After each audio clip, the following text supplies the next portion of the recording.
성경 공부 이어서 하겠습니다. 열왕기상 19장이에요. 계속 열왕기상 19장.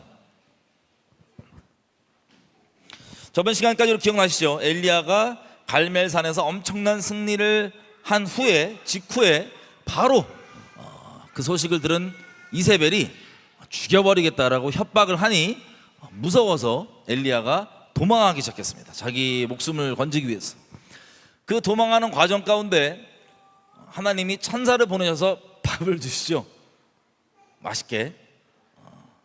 그거 2끼 먹고 40일 쭉 달려갑니다. 어디까지 가냐면 시내산까지. 하나님과 언약을 맺었던 이스라엘 백성이 그 시내산까지 쭉 달려갑니다. 자, 여기까지 우리 봤어요. 기억나시죠? 예. 그 다음부터 보겠습니다. 열왕기상 19장 8절부터 읽어볼게요. 8절부터 제가 읽겠습니다. 눈으로 따라와 주세요. 이에 일어나 먹고 마시고 그 먹을 것의 힘을 의지하여 40주 40야를 행하여 하나님의 산 호렙에 이르니라. 시내산으로 간 거예요. 저희 목숨을 건지기 위해서 도망간 곳이 시내산입니다. 그죠? 9절. 엘리야가 그곳 굴에 들어가 거기서 유하더니 여호와의 말씀이 저에게 임하여 이르시되 엘리야야 네가 어찌하여 여기 있느냐. 시내산을 가서, 여러분 시내산은 어떤 산이에요? 흔적이 지금도 뭐 사우디에 있다고 해서 이제 흔적들을 막 그 다큐멘터리들이 외국인들 그리고 한국 어떤 의사분 통해서 계속 나오고 있습니다. 거기에 보면은 성경 기록 그대로 보면 짧게 얘기해서 산이 불붙은 산이었어요. 하나님 임하실 때. 그래서 위에가 새까맣게 타 있죠. 근데 그 산에 간 거예요, 엘리야가. 그래서 그 틈에 있는 굴을 하나 찾아서 거기서 그날 밤 잤습니다. 도착해서. 그때 하나님께서 말씀하시는 거예요. 물어보시는 거예요, 엘리야한테. 너 여기서 뭐 하냐? 네가 왜 어찌하여 여기 있느냐 물어보신 거예요. 근데 엘리야가 얘기를 합니다. 뭐라고 얘기하냐? 10절. 저거 대답하되 내가 만군의 하나님 여호와를 위하여 열심히 특심하오니 이는 이스라엘 자손이 주의 언약을 버리고 주의 단을 헐며 칼로 주의 선지자들을 죽였음이오며 오직 나만 남았거늘 저희가 내 생명을 찾아 취하려 하나이다. 이렇게 얘기해요. 이게 엘리야가 지금 하는 말이에요. 뭐냐면 많은 여호와의 선지자들이 죽었습니까? 안 죽었습니까? 죽었어요. 자기를 죽이겠다고 협박했던 그 이세벨이 수작을 부려서 많은 여호와의 선지자들이 죽었습니다. 그걸 엘리야가 익히 알고 있어요. 근데 그 수많은 자기와 동료였던 선지자들을 죽였던 그 여자가 죽인다니까 무서워서 도망친 거예요. 그래서 하나님께 얘기한 겁니다. 자, 이 중에서 우리가 잠깐 번외적으로 볼 수 있는 부분은 뭐냐면 이거예요. 여기 보시면 이스라엘이 자손이 첫 번째 뭐 했대요? 주의 언약을 버리고, 그 다음 뭐 했대요? 주의 단을 헐며 칼로 주의 선지자들을 죽였음이오며. 여러분 이게 보면요 이스라엘에서만 일어난 일이 아니라 우리 어떻게 보면 개인에게도 벌어지는 현상입니다. 우리가 배교하는 현장들을 여러분이 사시면서 많이 봐서 되게 슬퍼하고 충격받았잖아요. 근데 그 중에 한 가지 헷갈려 하셨던 분들 중은 왜 헷갈리셨냐? 예배의 모양이 있으니까 헷갈리셨던 거예요. 그죠? 근데 저런 분이 배교했다고? 자, 먼저 보면 중심으로는 배교를 안 한 상태인데 예배 모양만 WCC처럼 이상한 걸 섞어서 잠깐 한 번 한 게 잘못이 될 수 있다. 그런 차원의 배교가 아니에요. 종교 공식으로 도입한 분들은 중심은 하나님께 있지만 어떻게 해서든 뭐 공식적으로 섞이면 안 돼 이렇게 생각하셔서 오해해서 좀 어려우신 분들이 있을 수도 있는데, 근본적으로 보면 중심이 똑바로 있는데 예배를 잘못된 예배를 한번 뚝 들어서 그게 배교가 되는 게 아니에요.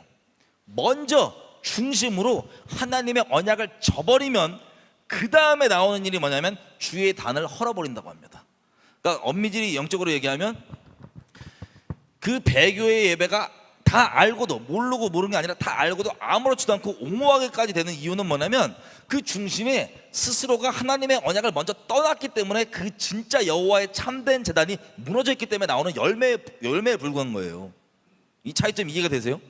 우리가 저저번 시간도 그렇고 계속해서 종교 공식 얘기했었는데 배교에 대한 부분도 마찬가지입니다. 단순히 중심이 주는 게 똑바로 있는데 잘못 예배를 한번 들어서 배교자 이게 이런 게 아니에요. 종교 공식도 낙인 찍는 게 중심이 이미 언약을 저버린 상태이기 때문에 하나님의 참된 재단이 아닌 이게 참된 재단이 무너져 있다는 거예요. 근본적으로 얘기하면. 그래서 그런 바알과 섞여 있고 뭐 WC 이런 것들이 괜찮은 예배가 되는 겁니다. 옹호까지도 하게 되고. 그 차이점이 이제 이해되시죠? 우리 종교성 다뤘었으니까. 어쨌든 근본은 언약을 저버리면 나오게 되는 게 뭐냐? 예배가 깨진다는 소리예요. 그럼 이 예배는 단순히 모여서 드리는 회중 예배를 얘기하는 게 아니라 여러분 삶의 개인에 있는 예배를 얘기하는 겁니다. 개인의 재단들. 우리가 회중 예배는 계속 말씀드리지만 회중 예배는요 개인적으로 삶을 아버지께 거룩한 산 제사로 드린 하나님의 성도들이, 이건 어떤 특별한 사람이 아니라 하나님의 사람이라면, 하나님의 백성이라면 다 그러합니다. 그죠? 다 하나님께 자기 삶을 거룩한 산 제사로 드린 하나님의 사람들이 개인적으로 드리는 감사와 예배를 모여서 함께 드려서 시너지가 나는 거지, 개인 예배 없이 같이 모였을 때만 예배 드리는 자가 예배자다라고 할 수는 없습니다. 하나님 앞에. 그런 식으로 먼저는 중심에 언약을 떠난 상태로 나오게 된 열매가 뭐냐면 개인 재단이 깨지는 거예요. 개인 예배가. 그 다음 개인 예배가 깨진 다음엔 또 그게 그대로 있으면 어떤 상태가 되냐? 하나님의 말씀이 뭐예요? 내가 예배를 떠났고 하나님을 떠나 있으면 그 말씀이 나를 회개케 하고 돌이키게 하는 내 심령을 찔러 쪼개는 말이죠. 그거를 듣기 좋아한다 싫어한다? 죽여버려요. 선지자는 뭡니까? 뭐 어떤 사람이 대단한 이런 거 아무것도 아니고, 선지자는 심플하게 우리 천국 가면은 이름 안 써있는 수많은 무명의 선지자들, 그리고 성경일 뿐만 아니라 곳곳에서 하나님의 말씀을, 정말 참된 말씀을 전했던 하나님의 수많은 사람들을 보게 될 거예요. 우리가 그 사람들의 특징은 뭐냐면 하나님의 말씀을 전했냐 안 전했느냐예요. 그게 선지자입니다. 심플하게. 근데 선지자를 죽여버렸다는 건 뭐예요? 진리를 반기고 환영하고 거기에 반응해서 온전히 회개하고 뭐 주님을 사랑하고 이랬다는 거예요? 아니면 반대로 그런 얘기하면 죽여버리고 멸망시켰다는 소리예요? 그 뜻이에요. 다시 정리해 보겠습니다. 언약을 떠나게 되면 나오게 되는 열매가 개인적으로 개인 재단, 개인 예배가 깨져요. 그 상태가 쭉 가면 그 다음 상태가 진리를 거부하고 대적합니다. 죽입니다. 그때도 겉 간판은 하나님의 백성, 이스라엘 백성이었어요.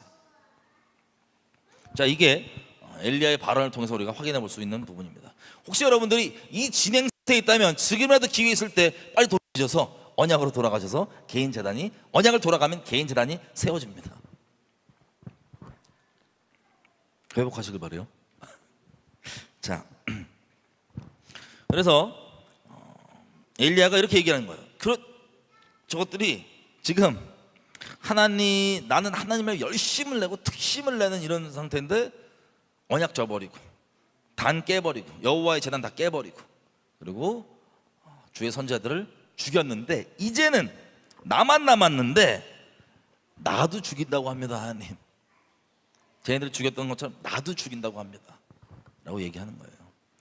직전까지 갈멜산의 엄청난 승리에서도 불구하고 현실이라는 팩트에 딱 팩트가 뭐냐? 진짜 죽었거든요. 선지자들이 자기 무명이 기록에 이름이 다 기록 안 돼 있지만 자기 동료 선지자들이 다 죽었거든요.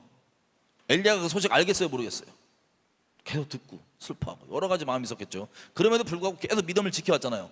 근데 그게 그 당사자 우두머리였던, 그 죽였던 그 당사자 우두머리였던 이세벨이 맹세를 하고 죽인다고 하니까 엘리야가 그냥 믿음이 와장창 깨져갖고 도망갔던 거예요. 그래서 얘기를 하는 겁니다. 이랬는데 있는 그대로 얘기하는 자기 마음을 어떤 두려움이 있는지. 엘리야가요 보니까 성정이 우리랑 같다고 하잖아요. 성경에, 그죠? 우리랑 동일한 사람이란 소리예요. 그러다 보니까는 이분이 엘리야 보면 되게 뭐랄까 막 불 떨어뜨리고 나중에 나오겠지만은 막 그 이스라엘 왕이 보냈더니 막 그 군대 장관들 불 떨어뜨리고 태워 죽이고 막 그러잖아요. 그럼 되게 무서운 형님 같죠?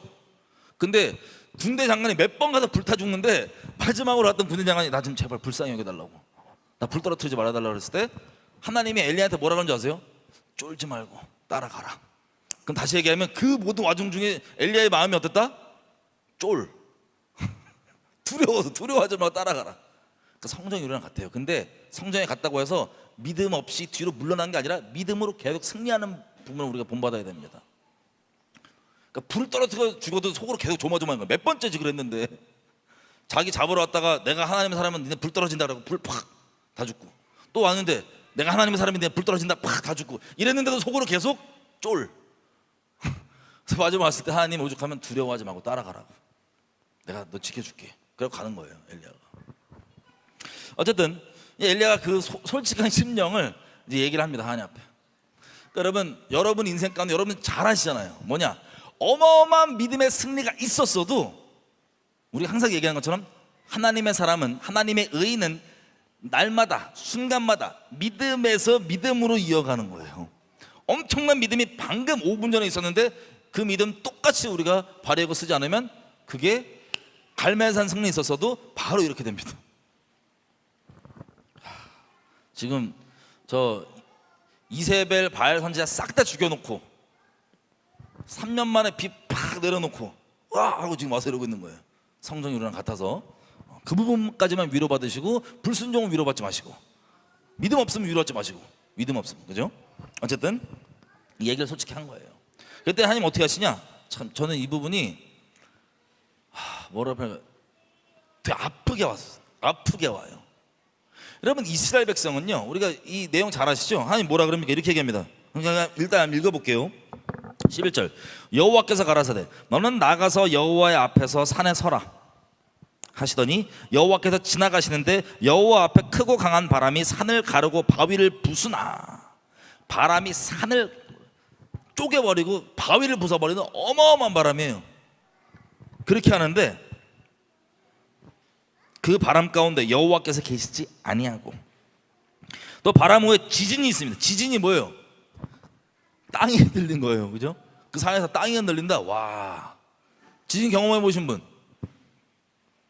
지진이 지금 앞에서 산 깨지고 막 바위 깨지고 지진까지 막 땅까지 흔들어 버려 산을 깼어. 근데 거기에도 지진 가운데도 여호와께서 계시지 아니하며, 12절, 또 지진 후에 불이 있으나 불 가운데도 여호와께서 계시지 아니하더니 불 후에 세미한 소리가 있는지라. 자, 우리 엘리야가 우리 믿음의 선배들을 본받고 믿음을 지켰다는 걸 우리가 힌트로 봤어요. 그죠? 자기가 가면서 하나님 앞에 난 조상과 같지가 않다고, 믿음 없이 도망갈 때 난 조상과 같지가 않다고, 그 형님들처럼 믿음의 승리다, 난 까면 안 된다고 이렇게 얘기했던 거 기억나시죠? 그래서 그런지 잘 알고 있어요. 여기서 지금 시내산으로 갔잖아요. 여러분 출애굽기에서 우리 성경 공부했을 때 기억나세요? 시내산에서 금송아지 만들고 그 돌판 깨고 막 그랬을 때 레위인들이 자기 이제 친지들부터 시작해서 가족들 포함해서 3,000명 죽여버리고, 뭐 그 장면 기억나시죠? 금송아지 우상 숭배해가지고. 그때 모세가 목숨 걸고 중보합니다. 중보자로서 차라리 생명책에서 내 이름 지어주시고 살려달라고, 용서해달라고. 그때 모세가 참 이게 담대하게 성령 충만해서 그러겠죠. 그 중보 과정 가운데 하나님께서 야, 난 나쁜 짓 한 놈만 내가 생명책에 지울 거야 라고 얘기하실 때 담대하게 치고 감히 우리가 은혜로 할 수 있는 거죠. 우리의 자격이 아닌, 이렇게 얘기합니다. 더 요청을 하는 게 주님의 영광을 내게 보여주십시오. 그랬더니 하나님이 알았어. 그리고 영광을 보여주셨던 장면, 그 장면이 뭐였냐면 우리가 잘 아는 넌 이 반석 위에 서라 딱 하고 여호와께서 지나가시는데 이분의 어떠함이 선포되죠. 여호와로라 여호와로라, 노하기를 더디하고 뭐 이 알죠? 우리 맨날 찬양하는 그 영광의 찬양, 그 자비와 인자하심이 무궁하시고 뭐 그 내용 쫙 지나가면서 영광을 모세에게 보였던 그거 기억나시죠? 엘리야도 그걸 기억하고 있을 거예요. 그래서 거기는 없는데 세미한 음성으로 딱 얘기하시니까 드디어 뜨셨다 주님께서. 그래갖고 어떻게 하냐 보십시오. 13절, 엘리야가 듣고 겉옷으로 얼굴을 가리우고 나가. 물론 바람 때문에도 그렇겠지만 얼굴을 가리운 게 뭐예요? 모세의 그 영광 때를 아마 기억해서 그럴 거예요. 그 영광, 얼굴 가리고 영광 보는. 이건 제 개인 경험이긴 하지만 저도 옛날에 금식 길게 했을 때 본의 아니게 어떻게 하다 보니까 길게 한 적이 있거든요. 한번 그때 약간 내심 기대한 게 있었어요. 가브리엘 형님 한번 오시나. 왜냐면 금식 길이가 약간 죽을 수 있는 길이었거든요. 제가 생각했을 때. 제가 몸도 약하니까. 근데 안 오시더라고. 아마도 모세 형도 이게 얼굴 가리는 게 설마 주의 영광 이걸 아닐 수도 있고요. 어쨌든 전 보면서 이 얼굴을 왜 가렸나 그런 생각이 들더라고요. 어쨌든 그래서 얼굴을 기대하면서 갔겠죠. 가리면서 딱. 그랬더니 또 말씀하십니다. 얼굴 가리우고 동굴 앞에 딱 서 있는 거예요. 이제 보려고 이제 하나님 영광 아마 보려 그런 거겠죠. 딱. 하나님 뭐라 그러시냐면 이렇게 물어봐요. 또 물어봐요. 엘리야야, 네가 어찌하여 여기 있느냐? 똑같은 거 물어보십니다. 그때 엘리야도 똑같은 대답을 합니다. 똑같이 읽으면 14절. 엘리야가 대답하되 내가 만군의 하나님의 여호와를 위하여 열심히 특심하오니 이는 이스라엘 자손이 주의 언약을 버리고 주의 단을 헐며 칼로 주의 선지자들을 죽였음이오며 오직 나만 남았거늘 저희가 내 생명을 찾아 취하려 하나이다 라고 얘기해요. 이 장면이 되게 울컥하고 슬펐어요. 왜 그러냐면 여러분 이스라엘 백성 전부 다는요, 전원 국민 전체는 하나님과 언약 맺은 사람들이에요. 언약이라면 뭐예요? 우리 잘 아는 대로 맨날 얘기하죠. 하나님을 목숨 다해 사랑하기로 맹세하고, 하나님도 예수님을 통해서 완전하게 증거하시지만 자기 목숨보다 더 사랑하기로 맹세한 하나님의 신부. 결혼식 같았던 시내산에서의 그 여정부터 시작해서 그렇게 우여곡절 있고 뭐 사사기 다 기억해 보세요. 바람난 다른 남자와 바람난 이 가늠한 신부를 어떻게든 신실하게 데리고 오시는 그 하나님의 그 사랑과 열정과 신실함과 열심이 있는데, 지금 엘리야 때 보면 엘리야 심정은 지금 다 끝난 거예요. 자기밖에 안 남으면 자기까지 죽으면 이제 배 끓내는 생각하겠죠. 그런 마음에 하나님 다른 거 얘기 안 하시고 이렇게 얘기하세요. 어떤 내용 때문에 정말 슬프냐? 잘 보세요. 15절. 여호와께서 엘리야에게 말씀하시되 너는 너의 길을 돌이켜 광야로 말미암아 다메섹에 가서 이르거든 하사엘에게 기름을 부어 아람 왕이 되게 하고, 너는 또 님시의 아들 예후에게 기름을 부어 이스라엘 왕이 되게 하고, 또 아벨몰라 사밧의 아들 엘리사에게 기름을 부어 너를 대신하여 선지자가 되게 하라. 그렇게 하나님께 나밖에 안 남았다고 얘기하는데, 하나님이 읽으면 되게 덤덤하게 보이잖아요. 우리가 좀 이따 볼 거예요. 좀 이따 자세히 이게 어떻게 벌어지는지에 대해서. 그때 저도 참다 울컥 나오더라고요. 엘리사가 하사엘을 바라볼 때 하나님의 심정이 갑자기 티끌만큼 부어져가지고, 자기를 목숨 다해 사랑으로 맹세한 언약의 이 자기의 신부가 이렇게 창녀로 팔려서 이 지경이 돼버린 거예요. 지금 방금 불 떨어뜨리고 뭐 해도 결국에는 다시 얘기하면 죽기 전에 살려보려고 막 심장이 이거 전기 충격기 막 때리고 해도 안 살아나는, 자기의 거의 마지막 대표적으로 남은 선지자인 엘리야가 그렇게 통해서 이렇게 해봐도 너 이거 언제까지 머물거릴 거냐, 불 떨어뜨리고 다 해봐도 안 되는 그 심정 가운데 하나님이 담담하게처럼 말씀하시지만 참 마음이 엄청 아프셨을 거예요. 이렇게도 얘기하십니다. 이거 기름 부으라고 얘기하잖아요. 정리하면 이거예요. 너는 다메섹으로 지금 가서 거기서 하사엘이라고 하는 외국인이에요. 외국인, 아람 사람. 얘를 기름 부어서 지금의 왕이, 아람의 왕이 벤 하닷인데 걔를 대신해서 왕이 되게 하라. 참 뜬금없는 명령입니다. 그죠? 둘째, 너 예후한테 가서, 님시 아들 예후한테 가서 기름을 부어서 북이스라엘의 왕이 되게 하라. 그리고 마지막으로 너 엘리사한테 가서 16절 끝에 보면 이렇게 돼 있어요. 엘리사에게 기름을 부어 너를 대신하여 선지자가 되게 하라. 은퇴를 정해 주시는 거죠. 그러니까 저도 이게 되게 말로 설명하기 어려워요. 마음은 짠한 게 있는데 설명하기 어려워요. 그렇게 마지막까지 통남았던 엘리야가 다시 얘기하면 심판 자체보다는 어떻게든 돌이키려고 하셨던 하나님의 열심이 좀 거절당한 거거든요. 그래서 그 통로였던 엘리야도 인간적 마음의 성정이고 물론 믿음 없는 상태지만 이렇게 얘기했을 때 하나님이 그러면 너 대신해서, 너 여지껏 수고했다, 대신해서 엘리사를 기름 부어서 내가 할게, 세워라, 이렇게 얘기해요. 근데 그 목적이 나옵니다. 그 목적이 뭐냐? 17절. 하사엘의 칼을 피하는 자는 예후가 죽일 것이고 예후의 칼을 피하는 자는 엘리사가 죽이리라.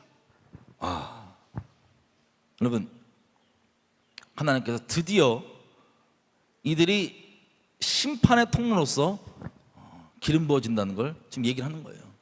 여지껏 심판도 엘리야를 통해 많이 선고하셨지만 구체적으로 이것을 집행할 자들이 하사엘이 죽여버릴 거고, 네가 얘기한 것처럼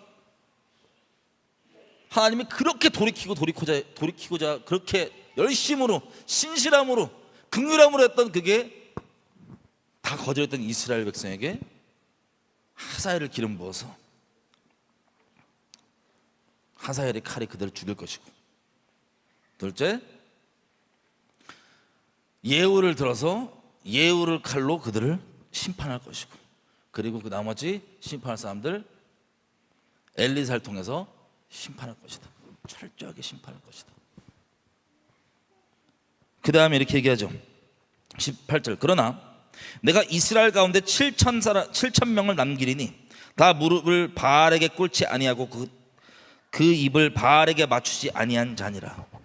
여러분, 제가 한국에 있을 때 나라를 위해서 기도하고 중보적 자리에 하나님께서 이제 은혜로 세워주시고 그래서 막 기도하고 그러다 보면, 그리고 심판에 대한 어떤 메시지를 하나님께서 주신 대로 전하다 보면 많은 분들이 얘기했던 게 있어요.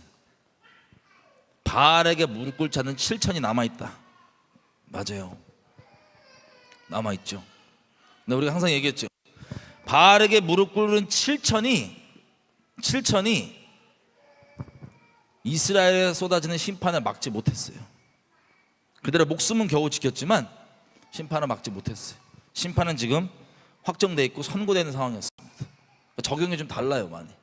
그것도 여기 보시면 하나님의 은혜로 그들을 지켜준 거죠. 나는 바알에게 무릎 꿇지 않았어. 감사해요. 하나님이 지켜주신 거예요. 여러분들이 배도 안 했어요? 배교 안 했어요? 뭐 마음 지켰어요? 죄에서 승리했어요? 감사해요. 하나님이 그렇게 은혜 베풀어 주신 거예요. 누구도 높은 마음 가질 수가 없어요.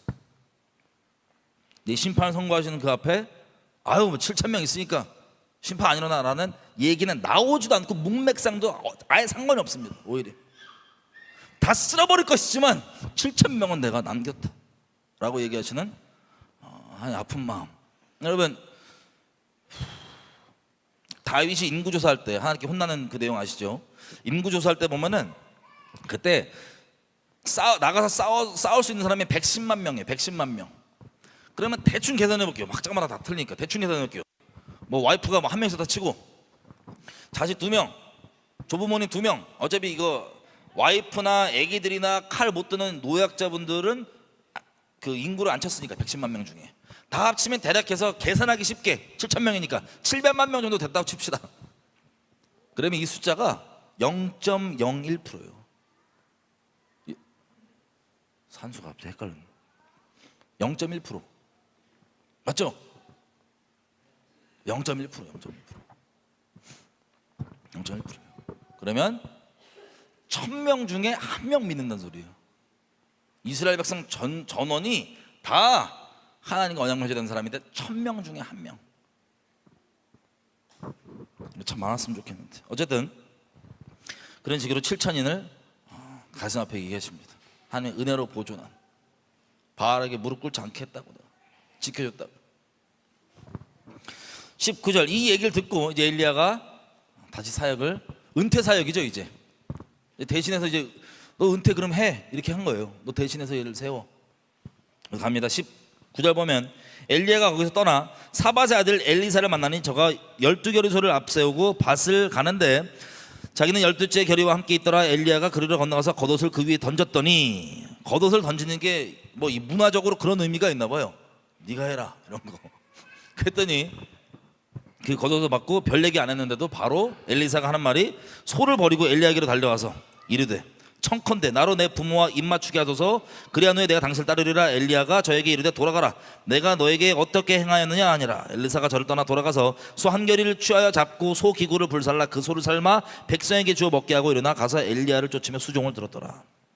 이렇게 엘리야의 대타가 세워지는 것까지가 19장 내용입니다. 아까 말씀드린 대로 그 심판 부분을 조금만 자세히 우리가 들어가 볼게요. 여기 보면은 하사엘, 예후, 엘리사잖아요, 그죠? 먼저 엘리사부터 끝내면 여러분 아실 거예요. 엘리사가 여기 분명히 보면 심판의 통로를 하나님께서 삼으셨죠. 물론 자비의 통로, 중보적 역할도 여러 가지 하고 한 자비를 많이 베푸십니다. 엘리사를 통해서 은혜를 많이 베풀어 주세요, 이스라엘 가운데. 근데 이 궁극적으로 엘리사를 세우신 본인이, 하나님 본인께서 말씀하신 목적 중에 큰 건 뭐예요? 심판의 통로예요. 심판의 통로. 근데 우리 성경 읽다 보면 많이 이해 안 되는 부분 있죠. 엘리야가 이제 휴거되는 날, 휴가라고 표현할게요. 그냥 승천하는 날 이제 올라간단 말이에요, 불병교로. 그때 어디 들렸다, 여리고 들렸다가 이제 가는데, 여리고 들렸다 베델 가나요? 한번 가볼까요? 열왕기하 2장에서 23절. 여리고에서 이거 쓴물 고쳐주고 베델로 올라가는데 누가 나오냐? 젊은 아이들이 도시에서 나와서 엘리사를 조롱해요. 대머리야, 대머리야, 올라가라. 대머리야, 올라가라. 여러분, 베델은 아시다시피 금송아지 있는 그 단과 베델이잖아요. 핵심지겠죠. 올라가라, 올라가라. 그러니까 엘리사가 도리어 저희를 보고 여호와 이름으로 저주를 하며 곧 수풀에서 암컷 돌이 나와서 아이들 중 42명이 찢었더라. 42명을 찢었더라. 여러분 아시다시피 이 아이는 성경에서 번역할 때 진짜 우리 요런 애기들이 아니고 뭐 누구 사울의 무기를 들고 뭐 요나단의 무기를 든 아이, 그러니까 아이가 청년이라고 보시면 돼요. 청년. 그건 뭐냐면 베델에서 나왔으니 우리가 추측해 볼 수 있는 게 뭐예요? 선지자 무리겠죠. 거짓 선지자들 뭐 그런 애들, 그죠? 그 중에서 아주 악명 깊은 애들이었던 것 같아요. 이거 죄송해요. 지금 제 뇌피셜입니다. 이 부분은 제가 되게 궁금했거든요. 예전에는 왜 얘네가 대머리야, 올라가라, 올라가라 그랬더니 엘리사가 저주를 빡혀버리니까 곰이 나와서 찢어주게 42명을. 여러분 42명을 곰이 찢어 죽이면은 와, 그 얼마나 난리가 난장판이 됐겠어요, 여호와의 저주로. 그럼 우리가 봤을 때 왜 죽이지? 뭘 것 같으세요? 우리 추정해 볼 수 있는, 제 뇌피셜에 말씀드렸어요. 엘리사는요 하나님의 심판의 통로예요. 엘리사는 그 궁극적 세워진 목적, 하나님 말씀하신 대로 심판으로 죽은 거예요. 아마 그래서 베델에서 아주 핵심되는 막 어떻게 표현할까요? 동성욕과 우상숭배를 말씀으로 합리화하는 그런 끔찍한 신학생 정도? 제 개인 감정 들어간 거 아니에요? 뭐 그런 류라 보시면 돼요. 아주 악독하게 그냥 아예. 그래서 신발 통로로서 기록되어 있는 거에 제가 찾기로는 엘리사 때문에 직접 이렇게 엘리사가 죽이는 거는 얘네잖아요, 그죠? 그러면 심판의 통로, 하나님께서 심판하셨다. 하나님은 의로우시니까. 불만 없으시죠? 왜 대머리라고 놀렸다고 죽이지? 재판장 자리에 앉아갖고 하나님 나빠 이런 분 없죠? 왜냐면 그런 걸 제가 간간히 만났거든요, 교회에서. 왜 대머리라고 놀렸다고 죽여요? 심판의 통로 엘리사는. 어쨌든 너무 제 뇌피셜이 여러 많이 나오는데, 자 어디로 가냐면 열왕기하 8장 가볼게요.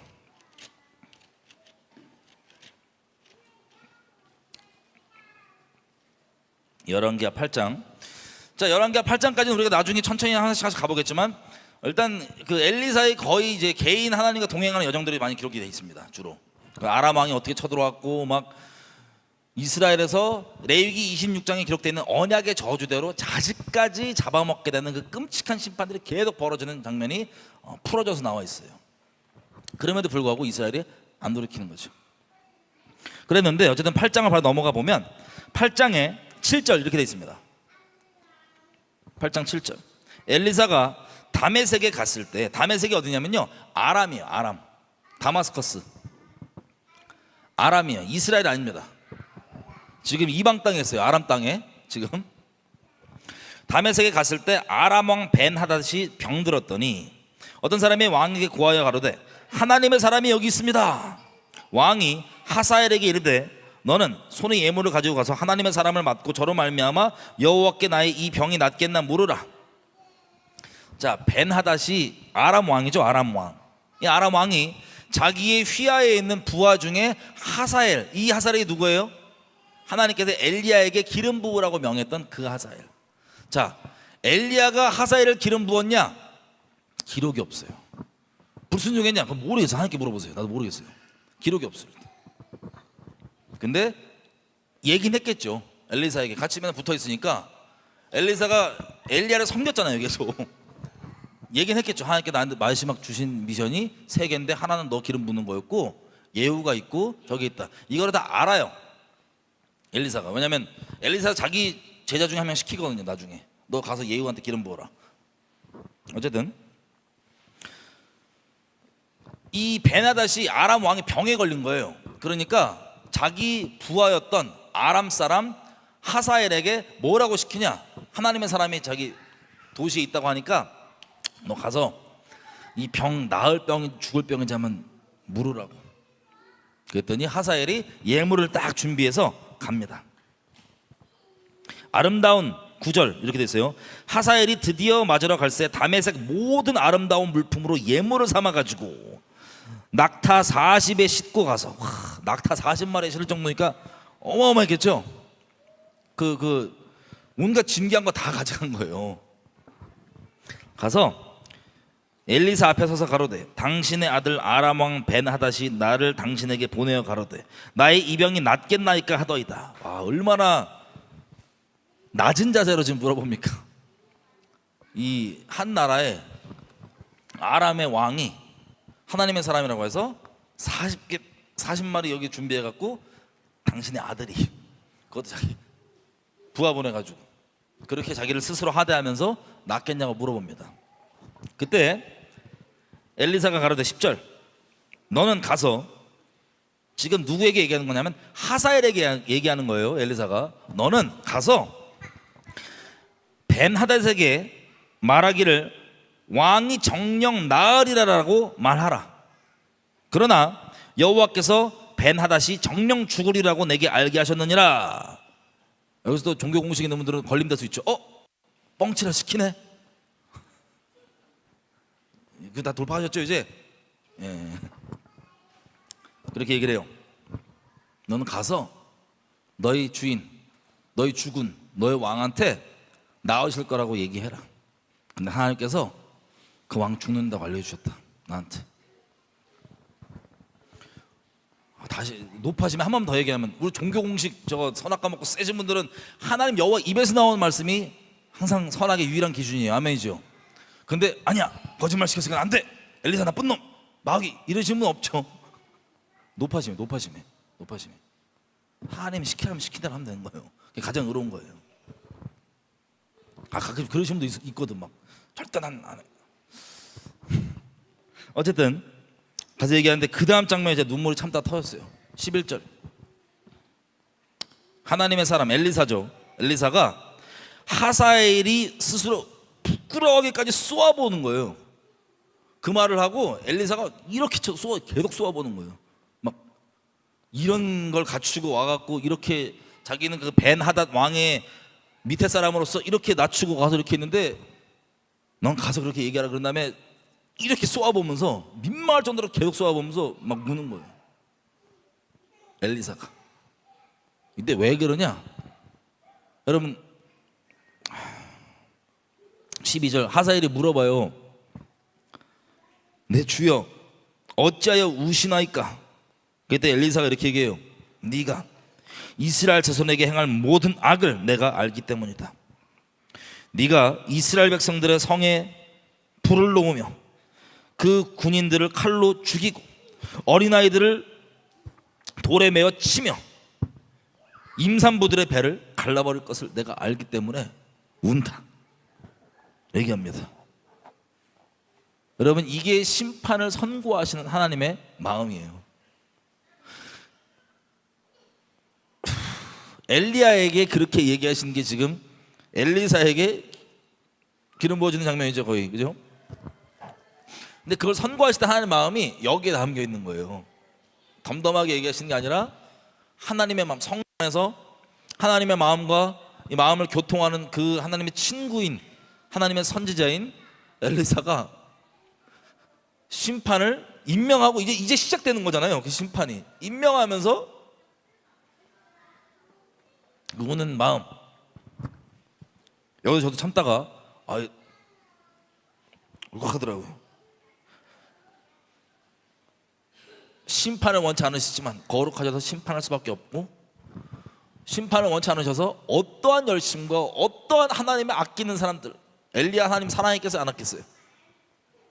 그들의 인생을 다 동원하시고 거의 향유가 깨뜨리듯이 깨뜨려갖고 하시면서 그 열심으로 돌이키려 했지만 결국엔 끝까지 하나님을 택하지 않고 다른 우상들을 택해서 떠나간 이스라엘 백성들을 향해서 선고하신 하나님의 심판, 그리고 시간이 또 지났잖아요. 그때에 비해서 그 중에 기다리시고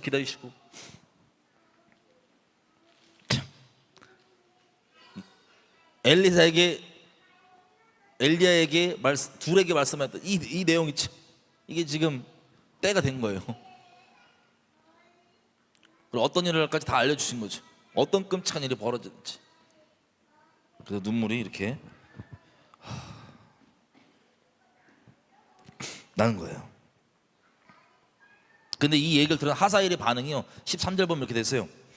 하사엘이 가로되 당신의 개 같은 종이, 욕 아닙니다, 무엇이간데 그런 큰일을 행하오리까? 엘리사가 대답하되 여호와께서 네가 아람 왕이 될 것을 내게 알게 하셨느니라.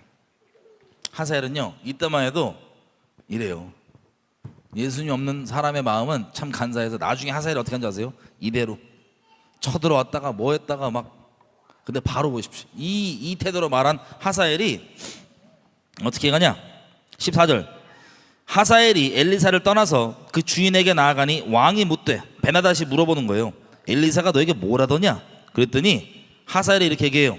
엘리사가 말하기를 정녕 왕이 나으실 거라던데요. 이렇게 얘기합니다. 엘리사가 시킨 대로 말해요. 그 다음 15절, 그 다음날 바로 뭐하냐? 잘 때 이불에 물 적셔갖고 왕 얼굴에 덮어요. 죽여요.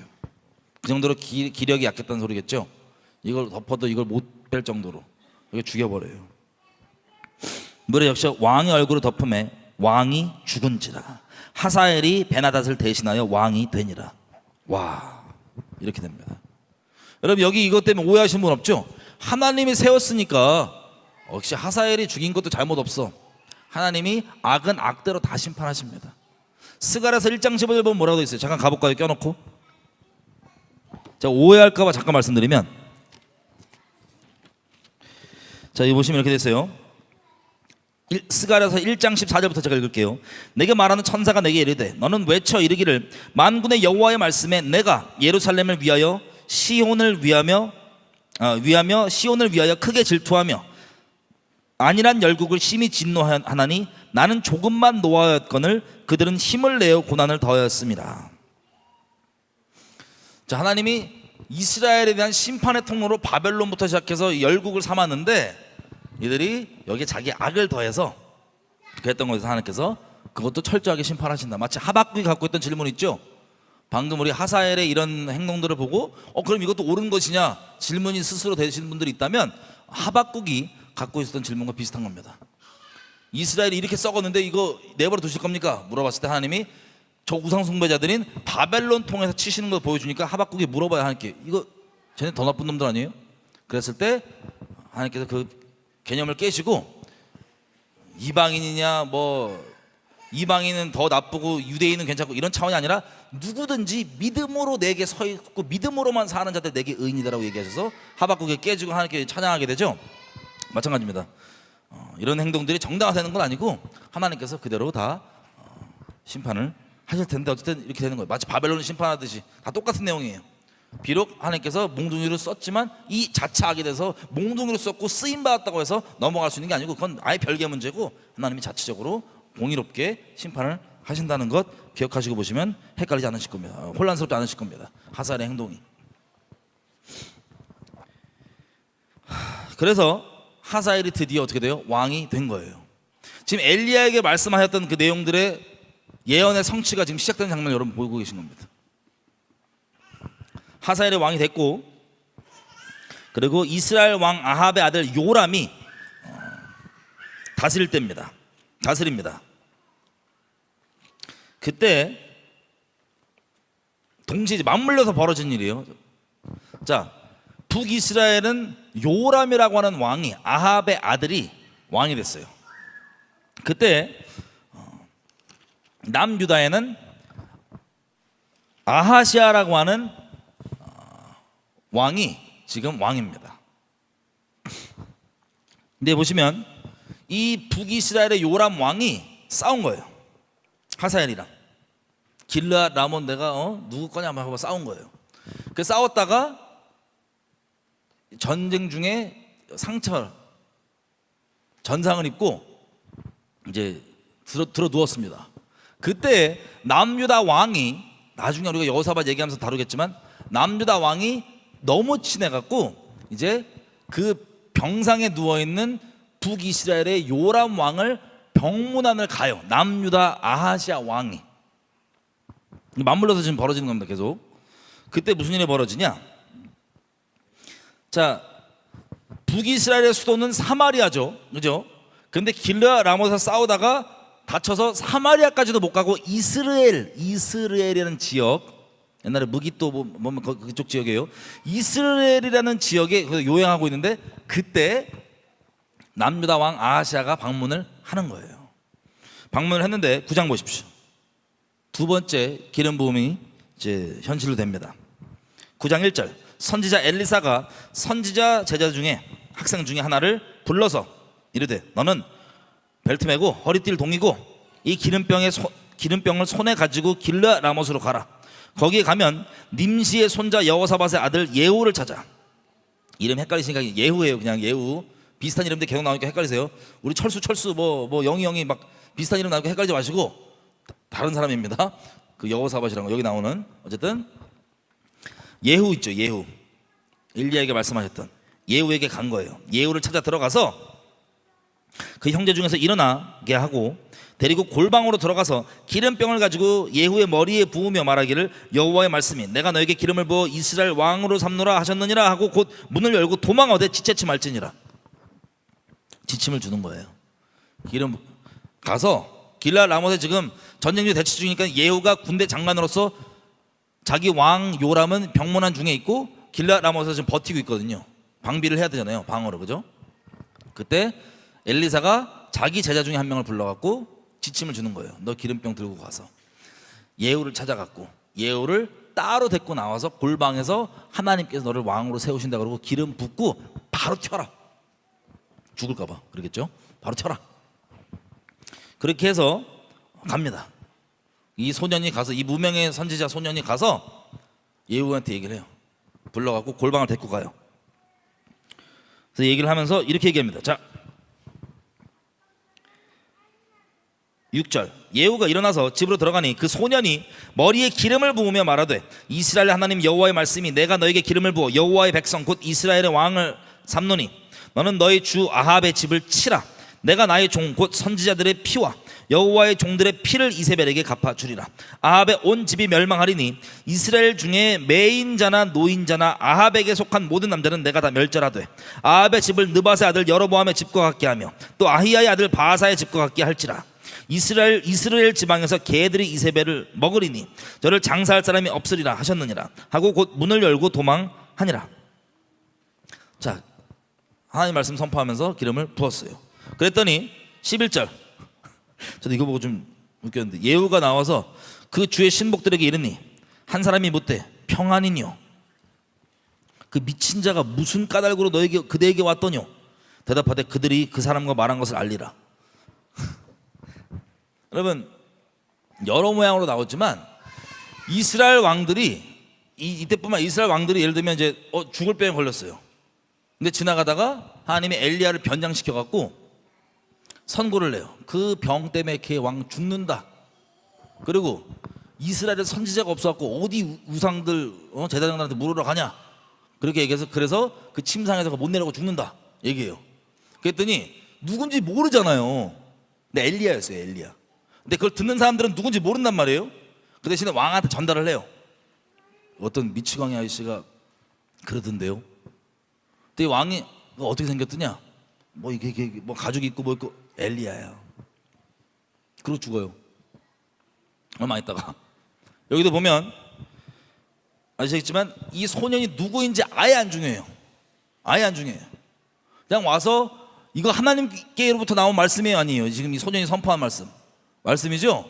이 말씀을 선포하니 전한 사람이 누구냐를 따지는 게 아니라 그 말씀이 하나님, 그 살아있는 말씀은요, 우리 10년 가운데 내가 부인하건 부인하지 않건 상관없이 내가 존재가 압니다. 이거 하나님께 온 건지 막 받아갖고 그렇게 가는 거예요. 영으로 사람을 전달하는 사람을 보는 게 아니라, 제가 자주 예를 들었었죠. 사람 보는 게 아주 시독한 병폐로 있어갖고 하나님의 말씀이 그렇게 수도 없이 막힌다는 거. 예를 들면 말씀드렸잖아요. 황제가 있는데 저기 중국의 황제가 지방에 반란 일으킨 놈들 마지막 기회 주려고 요 꼬맹이 하나를 보내갖고 이거 읽게 했어요. 황제의 칙명. 너 지금이라도 그만두면 봐준다. 마지막 기회다. 아니면 죽여버린다. 그랬는데 얘가 읽으니까 그거 들은 애들이, 야 저놈 저 학교도 안 나온 놈 아니야? 저놈 나 아는 놈인데 저 찌질이 아니야?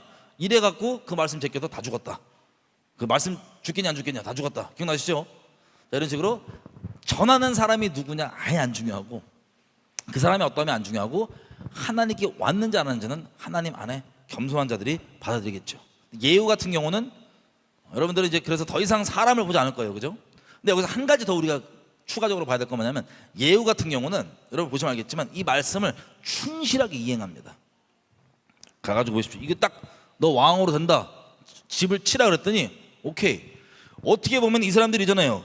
아니 저 미친놈, 아니 저 미친 자가, 그러니까 일반 사람들 봤을 때 미친 사람이에요. 그냥 저 정신 이상해 보이는 와갖고 잠깐 와보시라고.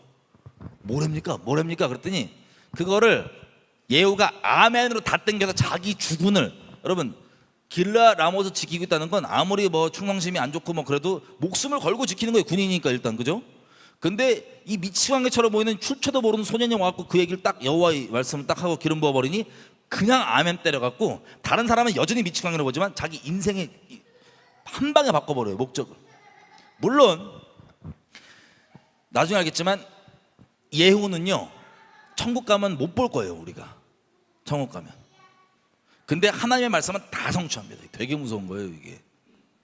그리고 하나님의 말씀에 따라서 지금 거기 아멘이 돼갖고 열심을 해서 가는데, 자기가 다른 친구들 만날 때 이렇게까지 얘기해요.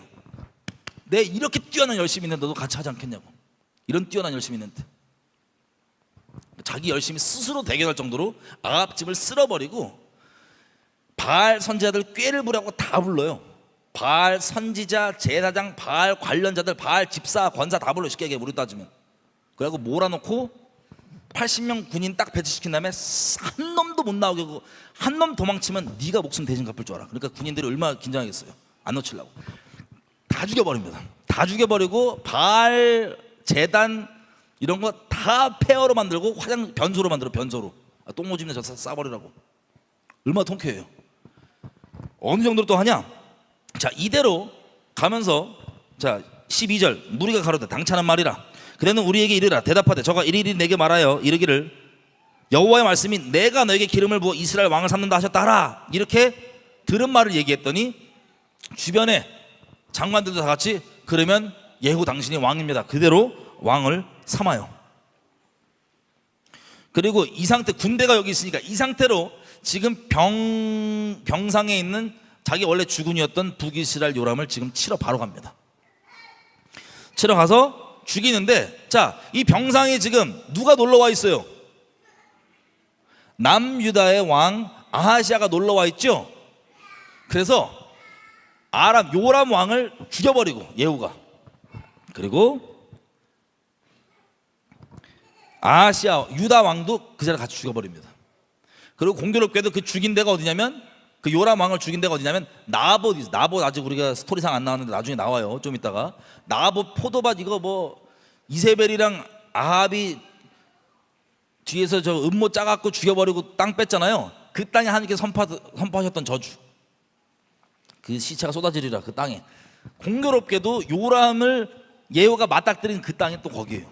그래서 죽여버리고 넣습니다. 그래서 하나님의 말씀이 이루어져요. 예후는 이런 걸 하면서 자기가 이해가 정확하게 했어요. 무슨 이해가 있냐? 내가 지금 행하는 건 하나님의 말씀의 성취이다. 얼마나 뛰어납니까? 엘리야를 통해 선포했던, 당대의 선지자 엘리야를 통해서 선포했던 그 말씀을 성취한 통로가 나야. 그러면 마음이 어떻게 했어요? 기름 부어줘서 왕 됐겠다, 이런 마음이 인간적으로 있겠습니까 없겠습니까? 있을 수도 있죠, 그죠? 아니, 많이 있겠죠. 어쨌든 그런 지면서 25절, 9장 25절 보면 끝에 보면 이렇게 됐어요. 예후가 하는 말이에요. 여호와께서 이 아래와 같이 저희 일을 예언하셨느니라. 나봇의 피가 이렇게 된 거를 이렇게 한다. 그 땅에 쏟아진다. 그리고 요람 죽여버리고 바로 이제 이세벨한테 갑니다. 이세벨이 딱 있을 때 그 높은 데 있었나 봐요. 이세벨 딱 대치하고 있으니까 예후가 내 편을 할 사람 누구야? 누구냐 그랬더니 네시가, 네시 한 2명이 딱 보고 태세 전환 빠르죠. 그 위에서 이세벨 팍 밀어요. 이세벨이 빡 깨집니다. 꽤 높았겠죠. 박살이 나버려, 시체가. 나머지 개들이 다 먹고. 그렇게 해서 하나님 말씀이 성취가 되고, 그리고 그걸 하면서도 또 예후가 얘기해요. 36절 예후가 가로되 이는 여호와께서 그 종 디뎁 사람 엘리야로 말씀하신 바라. 이르기를 이스라엘 토지에서 개들이 이세벨의 고기를 먹을지라. 그러니까 이걸 행하면서 자기가 하나님 말씀 성취한다는 통로인 걸 정확하게 인지가 있어야죠. 10장 가면 또 나머지 아합의 아들이 또 70명이야 와, 셉니다. 아들 70명을 각지에 지금 그 장로들 뭐 뛰어난 지혜자들한테 붙여놓고 교육을 시키고 있는 거예요. 성장할 때까지 완전히 교육을 시키거나 맡겨놨는데, 이제 예후가 편지를 딱 보내요. 자, 니네 중에서 한 명 똘똘한 놈을 왕으로 세워서 나랑 맞짱 한번 뜨자. 그렇게 했더니 그 아합의 70명 아들을 맡고 있던 그 장로들이 모여갖고 우리 안 돼, 그냥 편지를 다시 보내서 말씀하신 대로 하겠습니다, 우리가 종입니다. 그렇게 했더니 네가 진짜 그럴 거면 니네가 맡고 있는 70명 싹 다 죽여서 데리고 와라. 그 목을 다 썰어갖고 데리고 옵니다. 그래서 성문 앞에 딱 냅둬요. 그러니까 청소를 진짜 확실하게 하고 있습니다, 지금 아합 집안에 그 선고했던 선포들. 그리고 또 얘기합니다. 10장 10절 그런즉 너희는 알아라. 곧 여호와께서 아합의 집에 대하여 하신 말씀은 하나도 땅에 떨어지지 아니하리라. 여호와께서 그 종 엘리야로 하신 말씀을 이제 이루셨도다. 그렇게 합니다. 그래서 아합이 11절 예후가 11절 무릇 아합의 집에 속한 이스라엘에 남아있는 자를 다 죽이고 그 존귀한 자와 가까운 친구와 제사장들을 죽이되 저에게 속한 자를 하나도 남기지 아니하였더라. 얼마나 통쾌해요. 북이스라엘 여쪽에 오래 참으시다가 이거에 대한 완전 쓸어가는데, 마지막 그리고 12절부터 14절 보면요, 아하시아 있죠. 아하시아 유다 왕 아하시아의 형제 42명까지 다 죽여버립니다. 철저한 심판이에요. 그리고 18절부터는 내용이 뭐냐면 바알 숭배들을 싹 다 될 거예요. 말씀드린 것처럼 바알 선지자, 바알 제사장, 바알 섬기는 모양이 있는 자들, 그러니까 뭐 집사, 권사 이런 사람 직책 있는 거예요. 우리도 지금 따지면 다 오라고. 내가 바알을 위해서 거룩한 대회 한번 열자.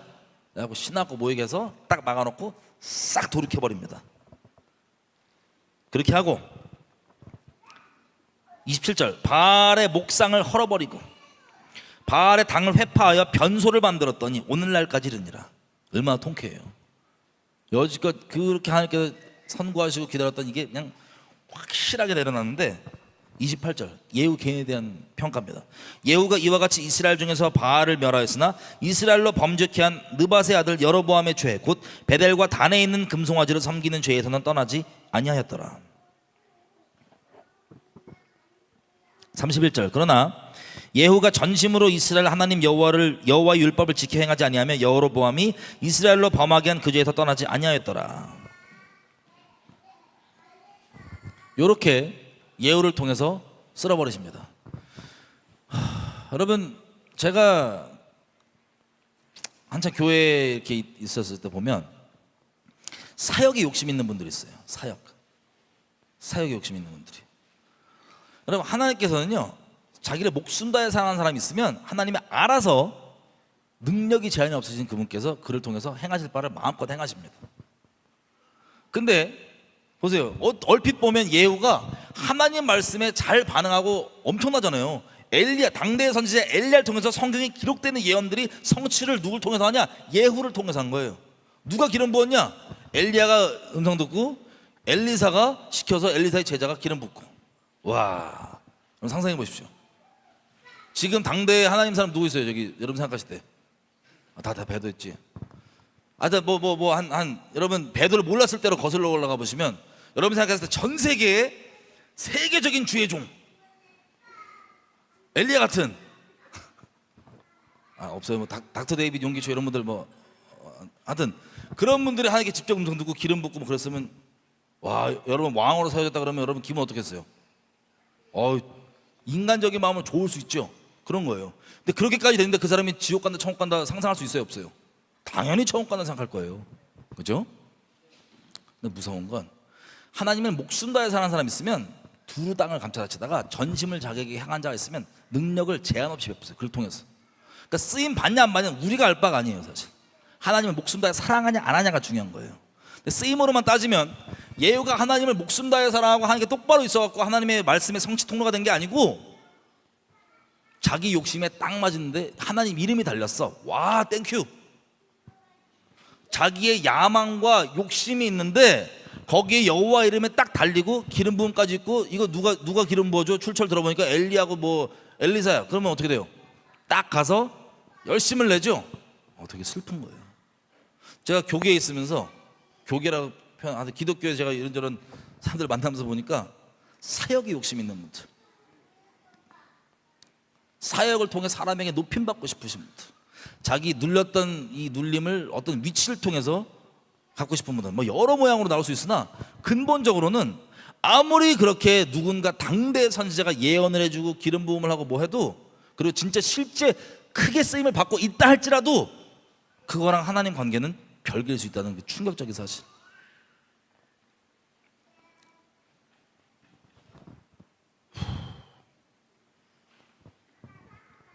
예후를 통해서 다시 한번 상기해 볼 수 있는 내용입니다. 어쨌든 지금 하사엘 기름 부었죠. 예후 기름 부었죠. 요게 또 복합적으로 흘러가는데 어떻게 흘러가냐? 32절 이렇게 됐어요. 열왕기 하 10장 32절. 이때 여호와께서 비로소 이스라엘을 찢으심에 하사엘이 사방을 치기 시작합니다. 이제 하사엘이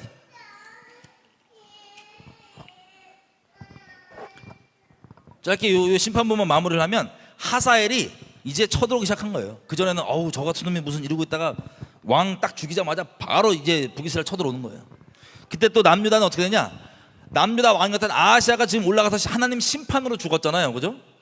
이 심판이 어떤 맥락이냐면 우상 숭배자를 싹 다 죽이겠다고 하나님께 벼르셨던 그 심판이 지금 이루어지는 과정이에요. 죽었죠. 그 아하시아의 엄마가 누구냐면 이세벨의 딸이에요. 그래서 이 아달랴라고 하는 이름의 이세벨의 딸이 왕 자리가 없어지자마자 자기 손자가 죽자마자 슬퍼하는 게 아니고 바로 하나님의 언약을 이어갈 수 있는 다윗의 씨 있죠. 다 죽여버려요. 자기 손자들을 다 죽여버려요. 이 할머니가 귀신 숭배자고 언약을 회방하는 자들이 마귀의 이제 상황이 딱 주어지니까 다 죽여버려요. 이때 도망가 있던 요아스가 나중에 이 쿠데타를 제압하고 왕으로 됩니다. 자, 남유다는 그렇게 되고요. 근데 하사엘이 또 쳐들어오니까 이 남유다 요아스 왕이 막 여호와의 성전 기물들 내주고 뭐하고 이런 식으로 하나님께 서는 게 아니라 일단 이 비굴한 평화를 구하죠. 그리고 여호와스라고 하는 이 사람이 이스라엘의 왕이 되고 그 이후에 계속해서 티격태격하다가 결국에는 몇 번의 수차례 이어지는 반란들을 통해서 왕자리가 계속 빠른 기간에 바뀌다가 어떻게 됩니까? 아수르가 쳐들어와서 북이스라엘은 사라지는 거예요. 이렇게 하나님의 심판이 오래 참으셨다가 한 방에 밀어서 쭉 일어납니다. 이렇게. 자, 하나님의 말씀은 예후가 스스로 통로되면서 말한 것처럼 반드시 이루어집니다. 신실합니다. 여러분, 이게 우리가 오늘 열왕기 상 19장의 내용이지만 우리가 많이 진도를 떼서 쭉 가봤었어요. 이게 나중에 어떻게 이루어지는지 이게 엘리야에게 하나님께서 사명적으로 역할로서 너 대신 엘리사를 내가 세울게 그러면서 하셨던 하나님의 자비. 하지만 그 자비로우시고 노하기를 더디하시는 하나님께서 심판을 행하실 때는 그 진노가 두렵습니다.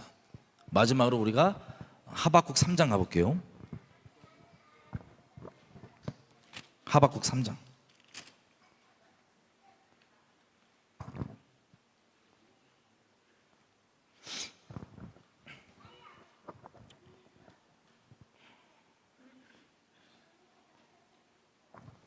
여러분, 우리가 오늘 보았던 것처럼 각 나라별로, 각 지역별로, 각 개인별로, 각 집안별로, 그리고 전 세계적으로 하나님의 심판은 임합니다.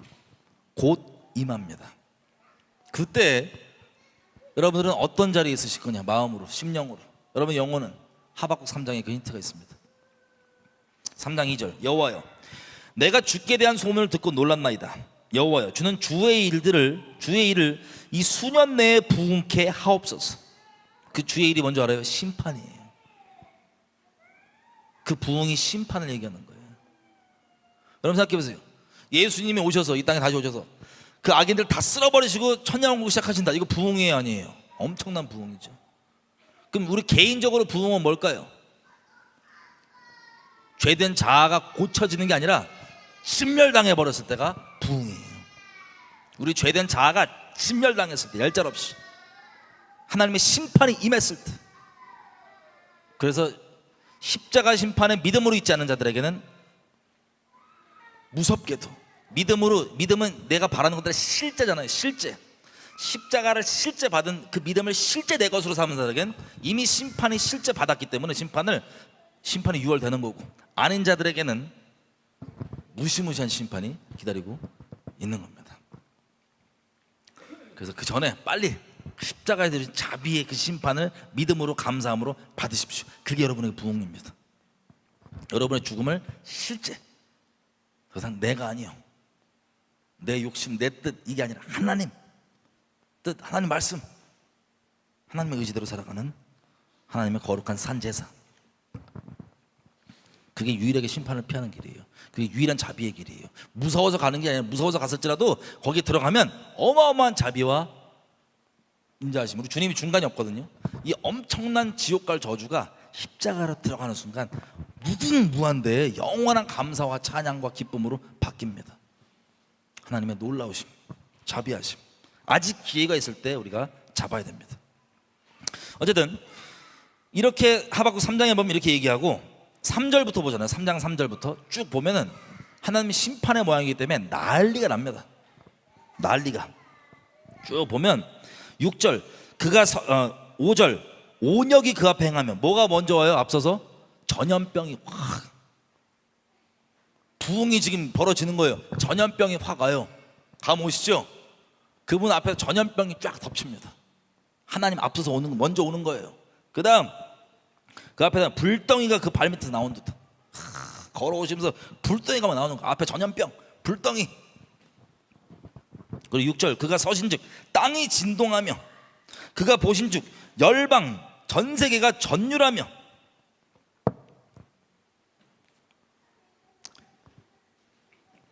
그 다음 영원한 산이 무너지며 무궁한 작은 산이 엎드려지다니. 그리고 7절, 내가 먼저 구산의 장막이 환난당하고 미디안의 땅의 휘장이 흔들리고.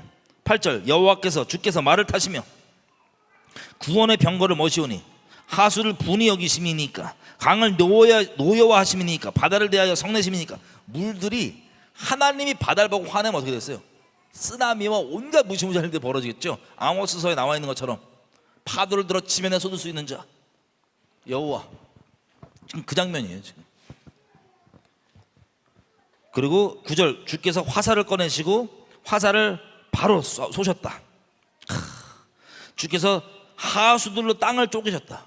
아니, 하수, 이런 강물, 이런 물들로 땅을 쪼갤 정도면 얼마나 난리가 나겠어요. 10절, 산들이 주를 보고 흔들리며, 산들이 흔들릴 정도, 창수가 넘치고 바다가 소리를 지르며 손을 높이 들었나이다. 주의 나르시는 화살과 빛과 주의 번쩍이는 창의 광채로 인하여 해와 달이 그쳐서도 멈추었나이다. 12절 주께서 진노를 발하사 땅에 돌리셨으며 분을 내사 분노를 하셔서 열방을 밟으셨나이다. 이유는 13절 주께서 주의 백성을 구원하시려고 기름 받은 자를 구원하시려고 나오사 악인의 진머리를 치시며 그 기초를 끝까지 드러내셨도다. 그들이 회리바람치며 이르며 나를 흩으려 하며 가만히 가난한 자를 삼키기를 즐거워하나 오직 주께서 그들의 전사의 머리를 그들의 창으로 찌르셨나이다.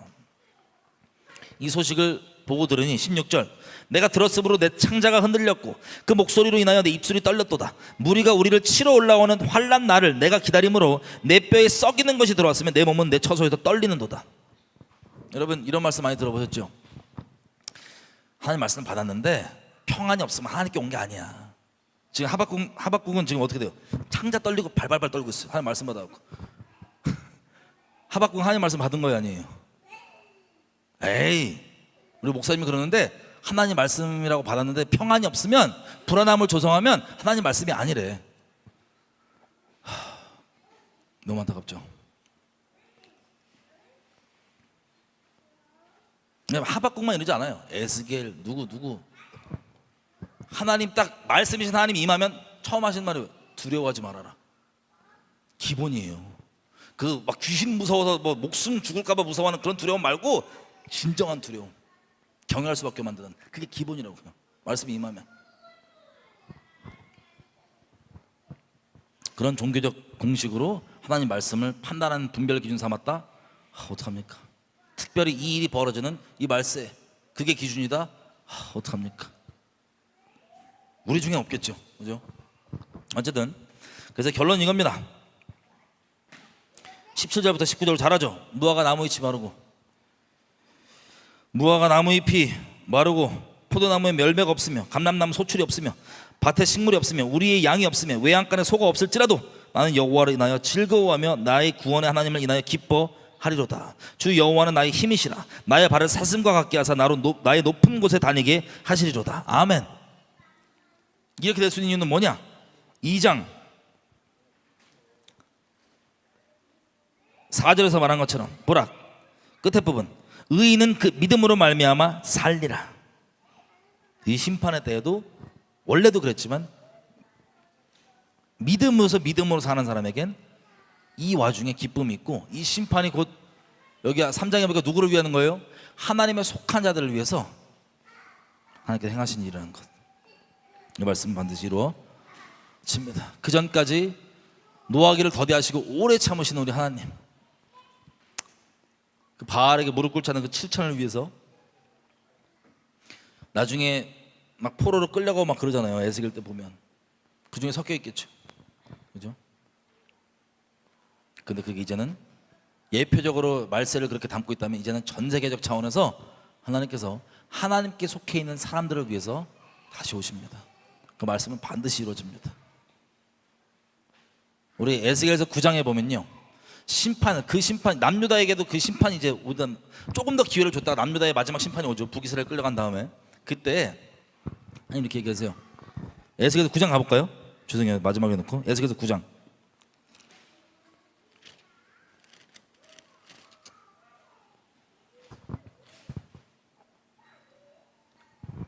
9장 1절 그가 또 큰 소리로 내 귀에 외쳐 가라사대 이 도시를 관할하는 자들로 각기 사륙하는 기계를 손에 들고 나오게 하라 하시더라.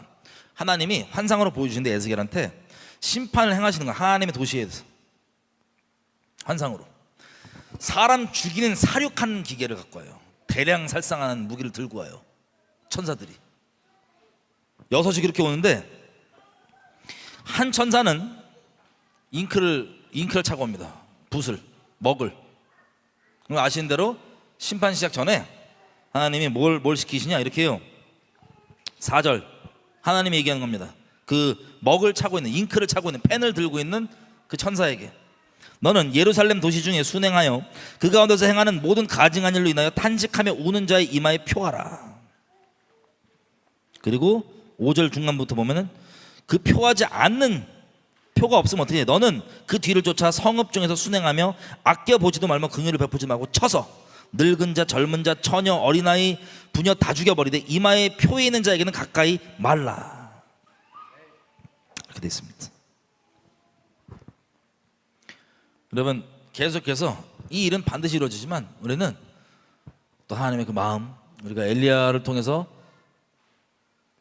이 무시무시한 심판, 우리가 잠깐 풀어봤잖아요. 하사엘을 통한 심판이 뭔지, 예후를 통한 심판이 뭐였는지, 엘리사까지도 그게 어떤 마음으로 말씀하셨는지 성령 안에서 계속해서 풍성하게 저 여러분에게 완악하지 않고 궁유를 갖고 있는 아버지 마음 가운데 거하는 자들로, 말세의 믿음으로, 감사함으로, 기쁨으로, 하지만 그 말씀을, 그 긍휼을 잃지 않는 자들로 서 있기를 예수님의 이름으로 축복합니다. 같이 기도할게요.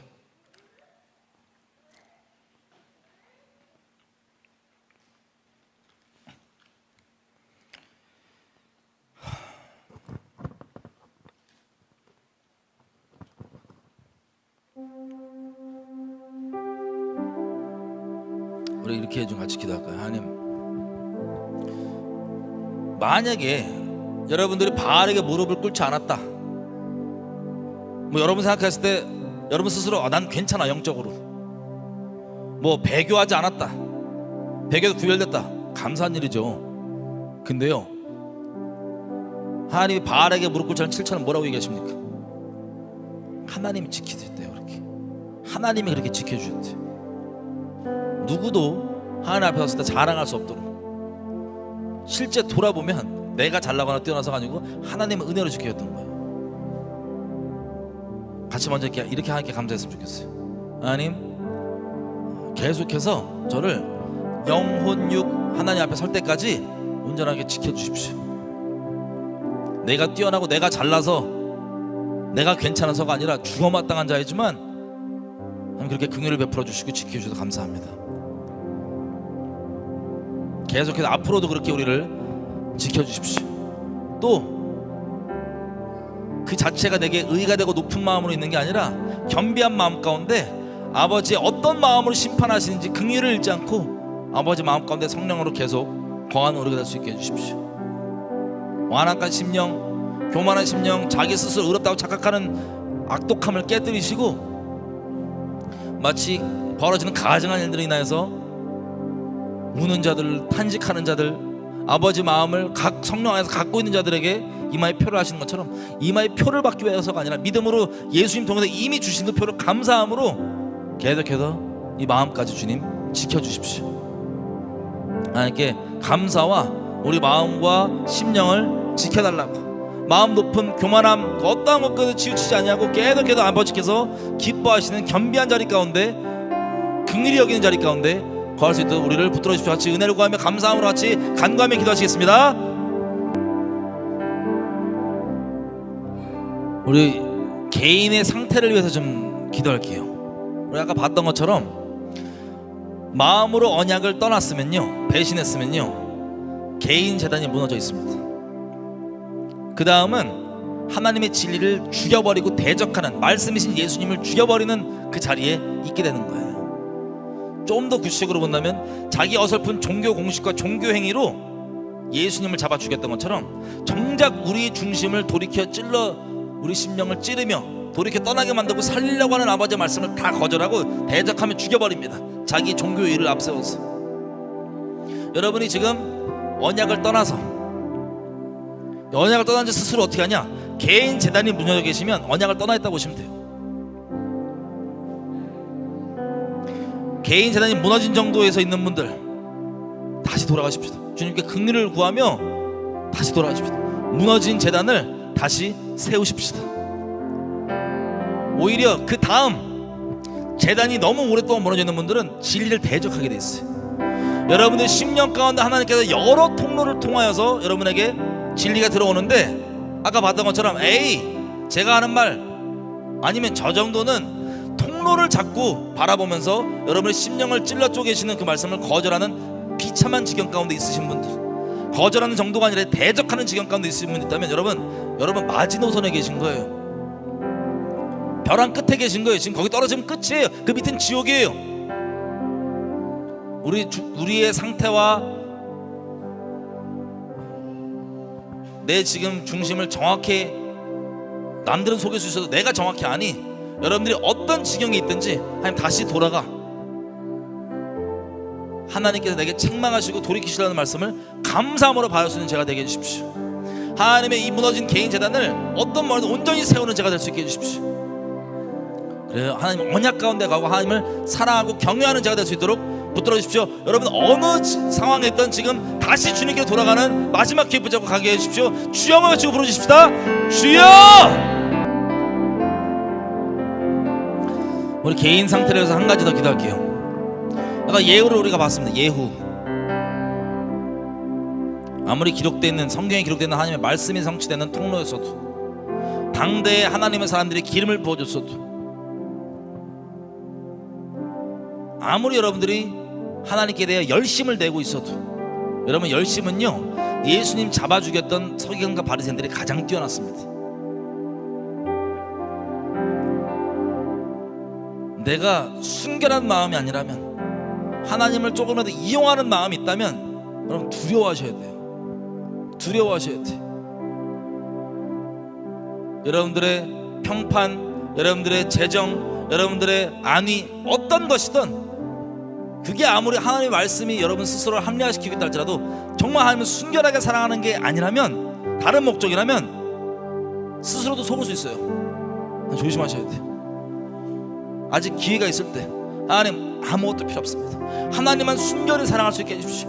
하나님께만 내 마음이 99%도 아니고 100% 전심이기 원합니다. 다른 쓸데없는 욕심, 여기는 사역자도 없으니까 뭐 딴 욕심 말고 하나님을 핑계 삼을 수 있는 그런 욕심 가운데 내 스스로 속이지 않게 마음 지켜주시고 붙들어 주십시오. 하나님만 순결하게 사랑하게 해주십시오. 하나님만 경외하게 해주십시오. 붙들어 주십시오. 주여, 정직한 신명 새롭게 해주시오. 이렇게 은혜를 구하며 기도하시겠습니다. 주여! 마지막으로 이렇게 기도할게요. 이 심판의 때, 여러분 지금 심판의 때예요. 앞으로가 아니라 이미 심판의 때예요. 그 중에 우리가 있어요. 점점 더 심해질 뿐이에요. 이 심판의 때에 하박국은 기뻐합니다. 감사해야 합니다. 다른 것 때문이 아니었어요. 소출이 있어서, 우리 따지면 재정이 돼서, 뭐 처소가 잘 있어서 이런 것 때문이 아니에요. 하나님께서 나를 구원해 주셨다고 하는 그 믿음, 그리고 아무리 힘겨운 일이 있다 할지라도 주변에 볼 때 어려울 수 있죠. 심판의 때, 그죠?